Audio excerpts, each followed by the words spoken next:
айтайын. Мен Türk damlalardan bir okuyanını kaldım. Alayda bizim Müslüman ülkelerden de bir insan Amerika'da okuğa varat dedi. Jaş yigit үйlenerek Amerika'da okuğa varat Amerika'da okuyup. Al жерде okup жүргөндө жөнел okup жүрбөсүн, balkim bir Amerikалык ошол жактык bir кыз менен таанышат. Ошол кыз менен эми баягы мусулман деген аты болбосо, билген нерсесин кылат. Жүрөт, күнөөнүн баардыгын кылат айтып. Андан кийин жанагы кызды жактырып калат. Анан үйүндө ата-энесине чалат. Я ата апа, мен Америкадан силерге келин алып барам, ушуга үйлөнөм дейт. Анда ата-энеси айтат, мен сага, биз сага kafirdi alıp berбейбиз, мусулманды аласың дейт. Kafirdi эч качан үйлөндүрбөйбүз дейт. Ошол мезгилде баягы адам эми аны мусулман кылыш, жанагы кызды мусулман кылыш аракетинде болот. Ага түрдүү китептерди берет, пайгамбар алейхисалам өмүр баянды берет, сахабалардын өмүр баянды берет, айтор исламдын тартиби, исламдын кайдалары, шариаттын өкүмдөрү кандай, баардыгын китептерди берип окутат. Баягы кыз исламдагы китептерди окугандан кийин ислам динин жакшы көрүп калат. Ислам динине кирет. Ислам динине киргенден кийин жанагы бала кайра үйүнө чыгат. Я ата апа, баягы адам, баягы кыз ислам динин кабыл алды. Даярдангыла той кылабыз барышма, үйлөнөм дейт.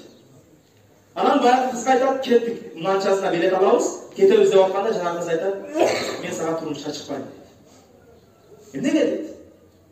Эмне үчүн? Сен жана айттың, турмушка чыгам дегениңе сен ислам динин кабыл алдың, ушундай кылдым, видеолор бар. Эмне үчүн чыкпайм деп атасың десе, сен мага дейт, İslam dinini үйрөтүү максатында ушундай bir китептерди бердиң, пайгамбар алейхисалам өмүр баянды бердиң, акыркы пайгамбар. Сахабалардын өмүр баянды бердиң, шариаттын өкүмдөрүн бердиң. Мен ал китептерден жыйынтык чыгардым. Сенин мен ислам динин кабыл алганга чейинки мени менен кылган амалым мусулмандын кыла турган амал эмес деди. Мен турмушка чыксам дагы ушул китептеги сыфаттардын ээси болгон ошондой bir мусулманга турмушка чыккан, сага турмушка чыкпайм. Мен сени мусулман деп эсептебедим, баягы китептин жыйынтыгы боюнча деди. Бул дегени сиз менен биз кулк мүнөзүбүздү оңдойлу. Кулк мүнөзүбүздөн ошондой bir инсандар исламды жаман көрүп калбаса.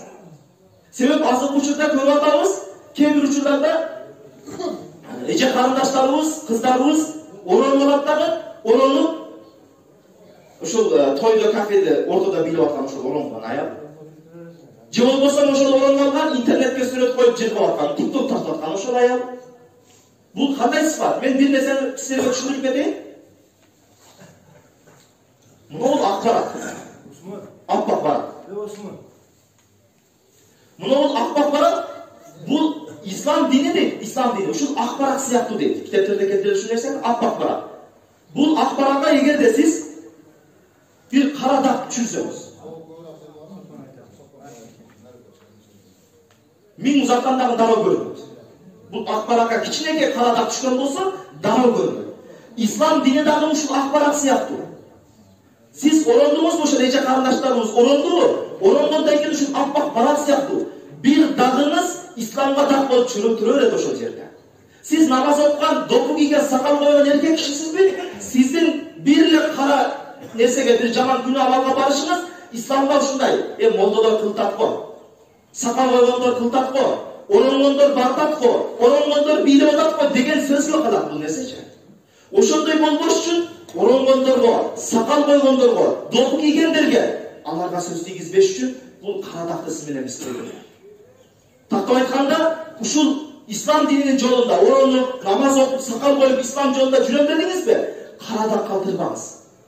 Ошонун кесепетинен оронгондорго жанагындай бир жамилияттарда оронгондор деле кылтат, андан караганда менин жүрөгүм таза деген сөздөр ошодон чыгып атат. Ошол оронгондордун бийлеп аткандыгы себебинен, оронгондордун ошол бир интернет тармагында жыргап жүргөндүгү себебинен. Мен дагы интернет тармагында bir нерсе көрүп калдым. Ушундай bir программа бар экен. Адамдарды сүрүнү кетирүүгө окутабыз дейт. Сүрүнү кетиребиз. Аталган элдин алдына чыгып сүйлөштү үйрөтөбүз, сүрүнү кетиребиз дейт.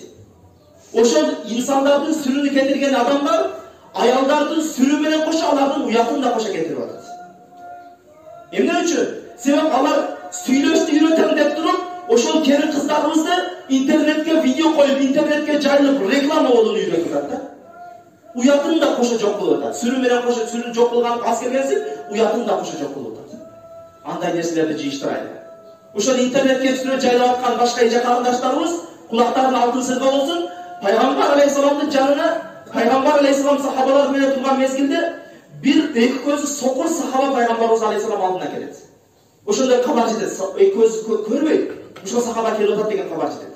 Пайгамбар алейхиссалам аялдарына айтат, парданын аркасына өткүлө дейт. Ошол мезгилде аялдардан бирөөсү айтат, "Я Аллахтын элчиси, келип аткан сахаба эки көзү сокур го. Бизди көрбөйт го" дегенде, Пайгамбар алейхиссалам айтат ошол мезгилде, "Силердин көзүңөр сокур эмес го" дейт. "Силер ал эркекти көрөсүңөр го" дейт. Ошол жүрөгүм таза болгон деген адамдар Пайгамбар алейхиссаламдын аялдарынын жүрөгү таза эмес, алтындан, кристалдан болса керек, менимче, бриллианттан болса керек эле. Ошолор айтса арзыйт эле ошол жүрөгүм таза деген.